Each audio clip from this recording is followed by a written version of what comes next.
Rufus Mufasa, Flashbacks and Flowers.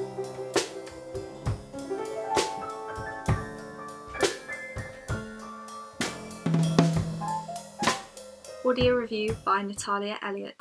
As the blurb surmises, this collection is certainly spiritual. Mufasa weaves together what she calls transgenerational trauma, starting with memories of her mother and ending with writings on her own experience of motherhood. In her poem Swings and Roundabouts, she recalls memories of childhood. We, as readers, feel the familiar perspective of childhood, the blind trust of our parents, learning information in snatches and not quite understanding it, and simply going along with the situation as best as we can. One of my favourite lines from this poem, quote, "I once lost a tooth, learning to bend space and time," end quote.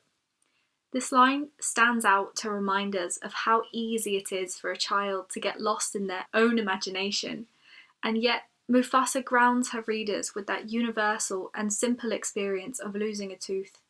The bending of space and time is a key element which builds the overall theme of wild woman urbanized magic, magic with a K, as described on the cover. Her style is non-traditional. At times it could be hard to follow, I believe deliberately, in order to make the reader think more deeply about the tone of the poems and the weight behind each. Almost like following the shapes of waves, Mufasa carries the reader through her life in a linear fashion, starting from her own childhood and then going through her teens and eventually arriving into her adult life experience of motherhood. The path throughout the collection is almost a tender interrogation of her family trauma. Mufasa first hints around the problems of her father with her first poem about moving to a new flat, and gradually reveals the source and result of her father's behaviour towards her. A mixture of hints and explicit lines about something else add up to create a fuller picture, but never quite the full picture, I feel. Despite a temporal sense of progress, hints within the poetry convey a sense of fractured family.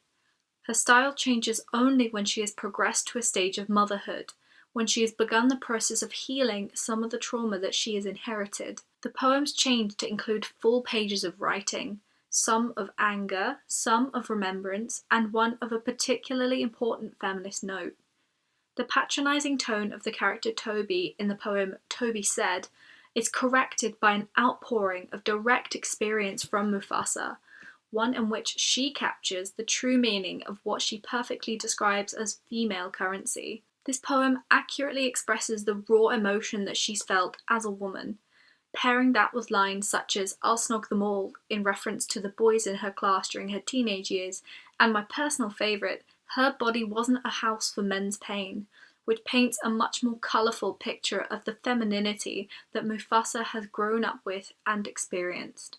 The poem immediately after Toby Said is Koala Mufasa, which masterfully highlights the ups and downs of her life, and cycles round from her traumatic experiences to the innocence her own daughter exhibits. My daughter stops to smell everything, the leaves, the breeze, my ancestors' memories, with an insight and an understanding that predates me, and her arms have all the answers. My daughter laughs hysterically in her dreams, wakes kissing me, "Good morning, Mummy," puts on sunglasses and dances to the invisible beats of the spiritual masters. The light demeanour of a child having fun in nature, embracing her surroundings, mimics that childhood that Mufasa experienced at the beginning. There has, of course, been a change throughout the collection.